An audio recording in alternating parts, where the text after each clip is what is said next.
Ko'pchilik dizayner shunchaki uyi chiroyli rasmini chizadi. Nimaga unga pul sarflashim kerak deb o'ylaydi. Otabek o'zi aslida interyer dizayner nima ish qiladi?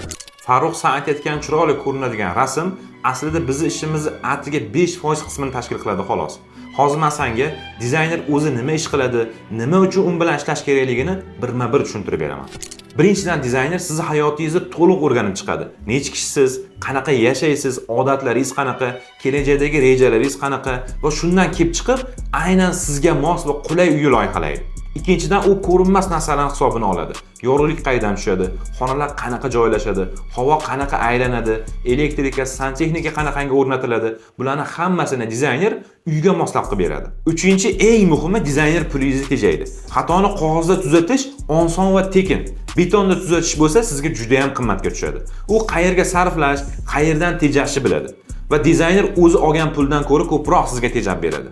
To'rtinchidan u butun jarayonni boshqaradi. Quruvchi, elektrik, santexnik hammasi bir-biriga mos ishlashini ta'minlaydi va siz qog'ozda ko'rgan loyihangiz bir xil bo'lib bitishiga javob beradi.